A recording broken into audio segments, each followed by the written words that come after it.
Hi, I'm Sarvamangala. I'm presenting my project for the course Wireless Communication in the University of Florida. The project is about the simulation and comparative study of the different quadrature modulation techniques that can be considered for wireless communication. Different techniques that have been studied are QPSK, OQPSK, MSK, and GMSK. Because this is wireless communication, the main the spectral characteristic of the modulation techniques have been studied and plotted. This will be the outline of the presentation. First, we'll see why spectrum plays a very important role in wireless communication, and then we'll see the specification of the GSM standard for the spectral mask. Then we'll see the different kinds of modulation, the details of the modulation techniques. Then how the power spectral density or the bandwidth of a signal is calculated. Then we'll see the results, and results is mainly the plots from the simulation and the conclusion. So first, bandwidth. We all know that spectrum is a premium resource in wireless communication, in radio communication. The overall spectrum that can be used for radio communication is itself not infinite, it is limited. This spectrum is further allocated to different users in smaller chunks, like the spectrum allocating authority like FCC allocates a chunk of the spectrum to each service provider, and within the spectrum of each service provider the spectrum is again split into multiple channels for frequency division multiplexing. And in frequency division multiplexing, like for example in GSM, the overall bandwidth is split into channels of 200 kilohertz each, and 200 kilohertz is allocated to 8 users who share it with time division multiplexing. So in this way there is frequency division multiplexing going on, and it is required that each user transmits signal whose frequencies are limited within the spectrum allocated for the user. So if the energy in a user signal is lead to the adjacent channel, adjacent frequency band, it creates adjacent channel interference. We want to minimize this to have a very good communication channel without any with a very low bit error rate. We can reduce the adjacent channel interference by using a guard band, like not using the full frequency bandwidth for the data, just use part of it and have a guard band in the end, but that is not making full use of the bandwidth allocated. So we can design our signal such that it makes full use of the allocated band, and at the same time there is very less energy in the side bands, that is there was very less adjacent channel interference. So that's why the spectrum of our signal is very important, and that is what we are going to compare in this study. So we want to find the modulation scheme which gives the maximum data rate, maximum use of the bandwidth allocated without creating adjacent channel interference. So in order to achieve this, the spectrum allocating authority mandates a spectral mask, and every user of the spectrum is supposed to follow the spectral specification of the spectral mask, and every user's signal must fall within the mask. So this is the GSM specification, and it is a relative power plot. So 0 dB is the peak power, and the data rate of GSM is around 107 kilobits per second. So 200 can be considered as twice the bit rate, and so on. So we can see that from GSM mask requires the signal power to reduce to minus 30 dB by around twice the bit rate, and to eventually it has to fall to minus 60 dB after 6 times the bit rate. Frequency is always calculated as multiples of the bit rate.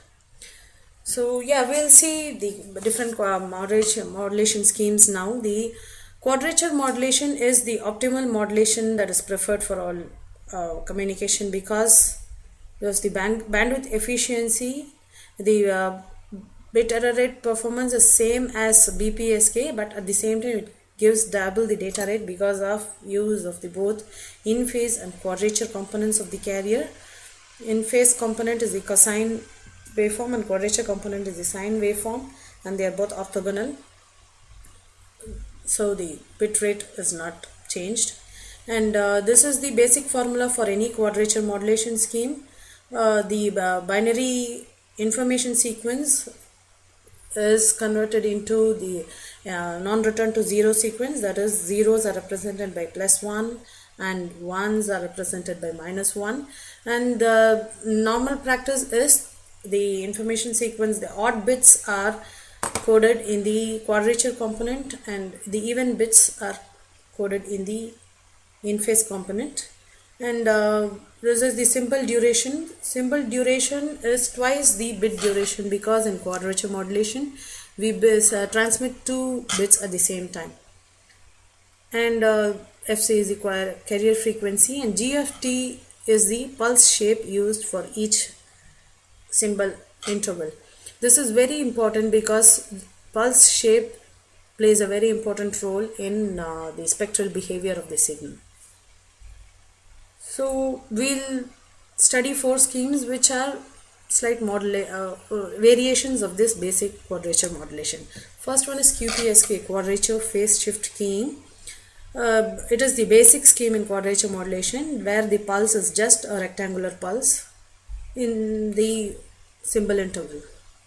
So we can see that this is an example bit sequence which is split into even bits and odd bits, and this is the raw data on ones and zeros, and that is converted to NRZ here.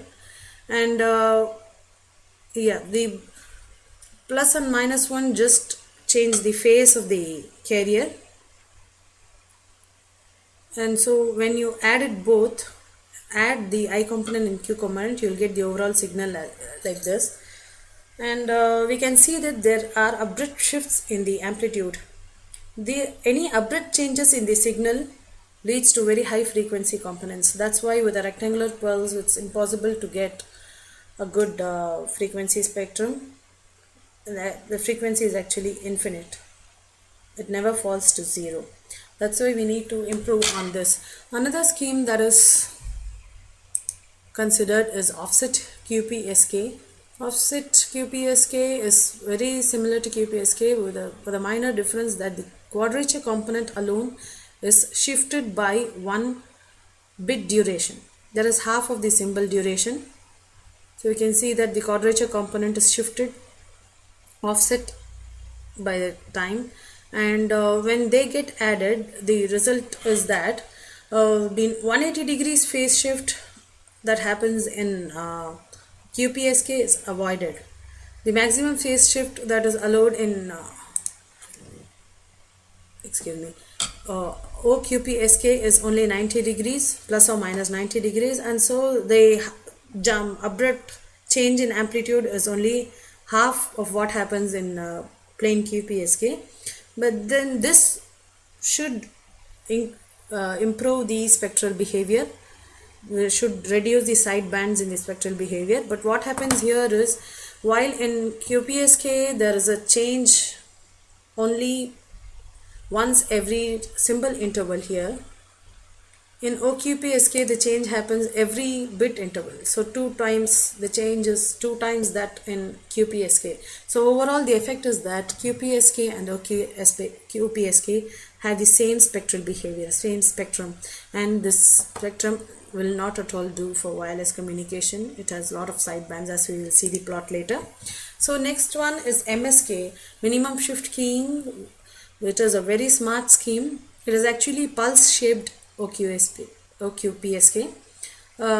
It is shifted, the Q component is offset, and the pulse shape, instead of rectangular pulse, a sinusoidal pulse is used, so that at these symbol between every two time symbol or bit interval, there is no abrupt change in the amplitude of the signal. So because it is a sinusoidal pulse shape, we get a signal, modulated signal somewhat like this, and the sine, the quadrature component offset will become sine, cosine. So the in phase and quadrature components are sine and cosine waveforms, and we all know that sine squared plus cosine squared is 1. So overall it leads to a constant envelope scheme. The amplitude of the final signal does not change at all, only the frequency changes, and the frequency changes according to the differential encoded bits. So in MSK there is an inherent differential encoding. So when you simulate, we have to differentially encode the bits, raw data bits, and then do the modulation. And we can be theoretically proved, and also we can see here that MSK actually leads to a frequency shift keying, where whenever the bit is 0, it is frequency is high, and whenever the bit is 1, the frequency is low. So that is the significant feature of MSK. MSK can be considered either as QPSK or FSK, but it is a continuous phase frequency shift keying, because the phase does not change abruptly at all. So in the next slide we'll see how it can be considered as a continuous phase FSK. The formula for MSK signal can also be written as this, where this is the formula for any frequency modulation scheme, where the information modulates the phase of the carrier frequency.